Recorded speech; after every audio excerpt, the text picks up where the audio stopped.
¿Por qué sufrimos? Todos hemos atravesado en el transcurso de nuestra vida situaciones difíciles, momentos de extremo dolor que a veces no podemos comprender. Eclesiastés 8:14 dice: en este mundo pasan cosas que no tienen sentido. A la gente buena le va como si fuera mala y a la gente mala le va como si fuera buena. Yo digo que eso no tiene sentido. Estoy segura que más de una vez nosotros nos hemos encontrado pensando lo mismo. Todos los días pasan cosas que hacen que nosotros nos preguntemos por qué. Pasan tantas cosas que aparentemente no tienen sentido, que son absurdas, pero que no lo entendamos no quiere decir que no lo tengan. Que el pecador sufra se nos hace a nosotros fácil de explicar, porque la paga del pecado es la muerte, dice la palabra.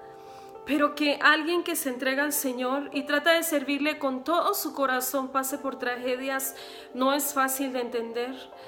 Sobre todo porque tenemos la idea errónea de que cuando venimos a Jesús todos nuestros problemas se van a acabar. Y muchas veces pareciera que pasa todo lo contrario. El salmista escribió en Salmos 34:19: muchas son las aflicciones que el justo padecerá, mas de todas ellas lo librará el Señor. Entonces, según la palabra, se espera que suframos. Jesús dijo: en el mundo tendréis aflicción, pero confiad, yo he vencido al mundo.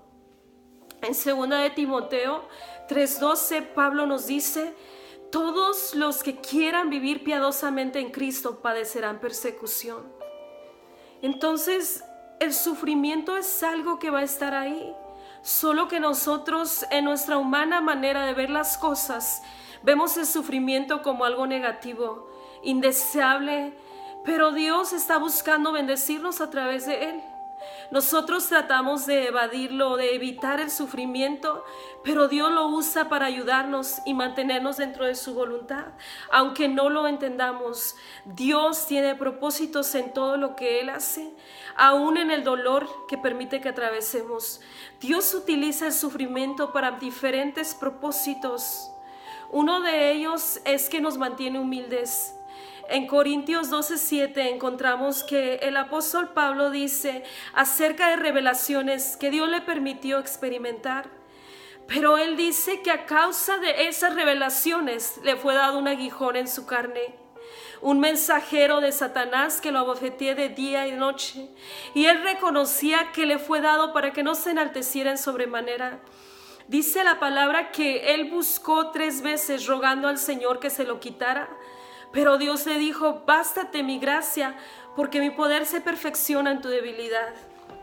Dios le permitió a Pablo experimentar cosas grandiosas. Fue llevado al tercer cielo, pero el Señor le puso un aguijón con el que él sufría y se atormentaba. Eso le enseñó que él era orgulloso y que él era propenso a ensorbecerse. Dios le reveló a Pablo que el propósito de su sufrimiento era mantenerlo humilde, que no se llenara de orgullo. Muchos de nosotros nos llenamos de soberbia cuando Dios nos usa o nos da algo. Y entonces Dios nos pone en aflicción para mantenernos humildes. Pablo, aunque fue un gran hombre de Dios y amaba la obra del Señor, no estaba exento de orgullo. Solo Dios sabe si es gracias a ese sufrimiento por el cual estamos pasando que aún permanecemos sirviéndole, humillados, dependiendo de su misericordia. Además de eso, el dolor trabaja en nuestro carácter, nos da forma. Mientras más nos humillamos, lo indeseable va disminuyendo en nuestra vida. Dios le dijo a Pablo que su poder se perfeccionaba en su debilidad. A veces lo que Dios quiere hacer en nosotros requiere de dolor para ser llevado a cabo. Otra de las cosas que hace el sufrimiento en nuestra vida es que deja ver lo que hay en nuestro corazón. Si hay algo bueno, si hay algo malo. Y podemos tomar el ejemplo de Pablo, de Job, de su esposa, porque el sufrimiento en sí no te hace ni deshace, solamente revela quién tú eres en realidad. Hay un hombre en la Biblia llamado Job, seguramente has escuchado de él. Un hombre que le tocó atravesar momentos muy dolorosos. A Job en un solo día le llegó la aflicción. sus 10 hijos murieron. Su situación era tan terrible que cuando sus amigos llegaron a visitarlo, dice que desde lejos alzaron sus ojos y no lo reconocieron porque su condición era devastante. Una lepra tremenda estaba en su cuerpo. Había perdido lo más preciado por el hombre, su salud, aunque había perdido también todas sus finanzas, sus hijos. Él tenía que sentarse en medio de cenizas y rascarse con un pedazo de teja. En medio de eso tenía una esposa sin sabiduría que deseaba su muerte y lo incitaba a maldecir a Dios. ¿Eso tenía sentido? Nosotros sabemos que tenía sentido porque conocemos el final, lo hemos leído, pero él no lo entendía. En esos momentos de dolor, él decía, si yo pudiera encontrar a Dios, podría conocer su respuesta y trataría de entenderla. Pero ¿quién en esta tierra podía explicarle a Job que lo que él estaba pasando, lo que a él le sucedía, era resultado de una conversación en el cielo entre Dios y Satanás? ¿Quién podía explicárselo a Job aquí en la tierra? Nadie. Aquí en la tierra, él en ese momento no podía entender. Pero esa situación sacó a relucir lo que había en Job. Su carácter, su firmeza, su fidelidad, su espiritualidad y madurez. Cuando no hay problemas es muy fácil agradecer a Dios. Cuando la bendición y la tranquilidad nos rodea, pero la realidad de lo que nosotros somos se deja ver cuando llegan los problemas. Nuestro verdadero nivel y peso espiritual se pone al descubierto cuando Dios permite que algo terrible pase. Vemos a Job que cuando todo este dolor estaba en su vida, su carácter firme no tardó en dejarse ver, aún en medio de la tragedia. En Job 1:20 dice la palabra que Job rasgó sus vestidos, dice que rasuró su cabeza y se postró en tierra y adoró a Dios diciendo, desnudo salí del vientre de mi madre y desnudo volveré allá. Jehová dio y Jehová quitó, sea el nombre de Jehová bendito. Nunca pensó que Dios no tenía un propósito y él reconoció en ese momento crítico que a Dios le pertenecía todo y si él quería podía quitarlo, así como se lo había dado, aun cuando no lo entendía. El Señor permitió que Job sufriera para demostrar que él era un hombre fiel y que el dolor, en lugar de llevarlo a maldecir a Dios, pondría al descubierto su madurez espiritual. Lo contrario pasó con su esposa. Ella mostró también lo que había en su corazón. Yo estoy segura que también ella asistía al templo. También ella levantaba sus manos cuando todo iba bien. Pero en ese momento de prueba mostró la falsedad de su corazón. No solo renegó de Dios, sino que no soportaba ver la fidelidad de Job. Ella quería que él también lo maldijera. Ella le dijo, Job, ¿aún retienes tu integridad? Maldice a Dios y muérete. Ni siquiera era ella quien tenía la enfermedad en su cuerpo, pero su corazón estaba lleno de hipocresía. Job, en medio de su dolor, le dijo, has hablado como cualquier persona que no conoce de Dios.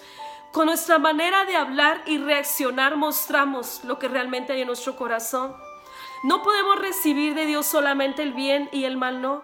Cuando no hay convicción en nuestro corazón y no somos sinceros, en el momento de la aflicción nuestra reacción es negativa. Maldecimos a Dios, nos quejamos, culpamos a Dios de todas las cosas, pero el verdadero cristiano no es así. Nuestro amor por Él debe ser tan real y tan fuerte que ninguna aflicción en este mundo pueda apartarnos de su amor. No puede existir dolor que nos haga reaccionar negativamente.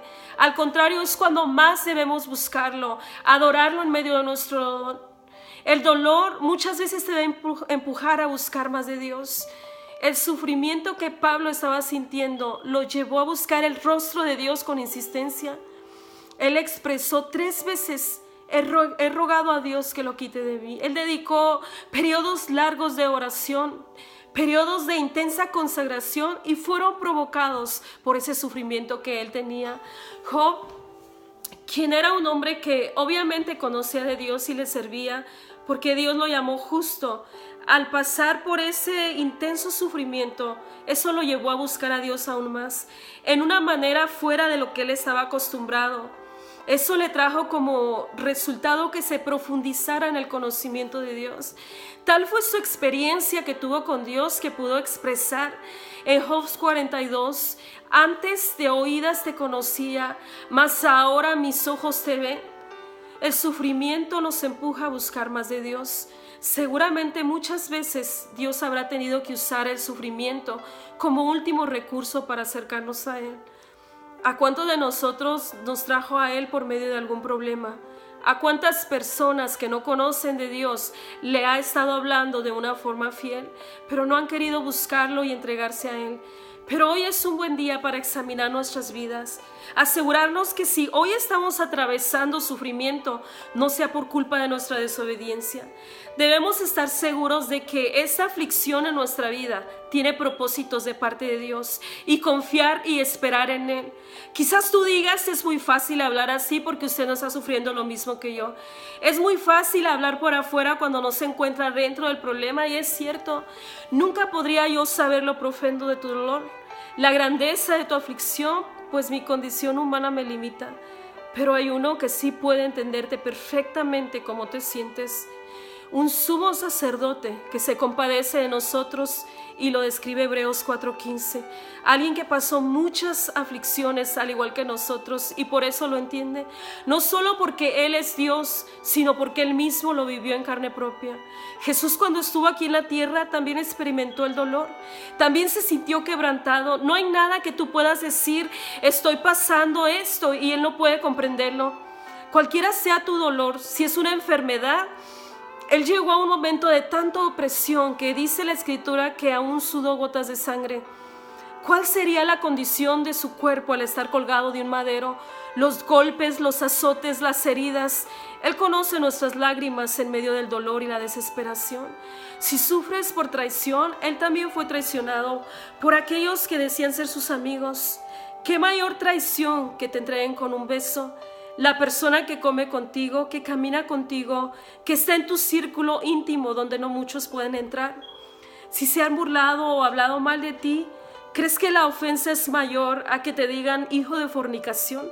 A Él le dijeron que servía a Satanás y que por Él echaba fuera a los demonios. Lo escupieron en la cara, se burlaron, lo desnudaron, se burlaban de su identidad diciendo, si es que eres hijo de Dios, bájate de ahí. Inventaban cosas que Él no había dicho para acusarlo. Si tienes problemas en tus finanzas y muchas veces te encuentras sin saber qué es lo que vas a hacer el día de mañana, Jesús, siendo rico, se hizo pobre. Él vino y nació en un establo y vivió sin nada. Él mismo lo dijo, no hay ni una piedra donde pueda recostar mi cabeza. Aún en su muerte alguien tuvo que prestarle una tumba. Si quizás su situación es la soledad, si hay soledad en tu vida, Él fue abandonado por la gente que amaba cuando más lo necesitaba. En el momento más crítico, más terrible de su vida, ahí en la cruz se sintió muy solo, pues sintió que aún su padre lo había abandonado. Él sabe lo que es sentirse solo. Tal vez nunca en esta vida entenderemos el porqué del dolor en nuestra vida, pero Él nos recuerda que a los que le amamos, a los que hemos sido llamados conforme a su propósito, todas las cosas nos ayudan para bien, nos dice Romanos. Todas las cosas, incluyendo estos momentos de dolor, todo el engaño, tristeza, soledad, traición.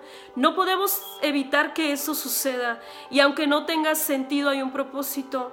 La cosa no es entender, es aprender a confiar, a descansar en Él, aun cuando no encuentres el sentido, aun cuando las cosas te parezcan absurdas. Finalmente, después de todo ese proceso, como Dios le dijo a Pedro, no lo entiendes ahora, pero lo entenderás después. Así pasará con nosotros. Los planes que Él tiene para ti no son para que los entiendas, son para que confíes en Él.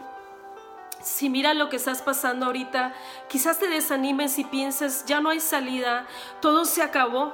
Pero el Señor te dice, hoy no pienses en eso, piensa en el final. Nada dura para siempre, esta leve tribulación es momentánea. Y mientras ocurre, va produciendo en nosotros un cada vez más eterno peso de gloria.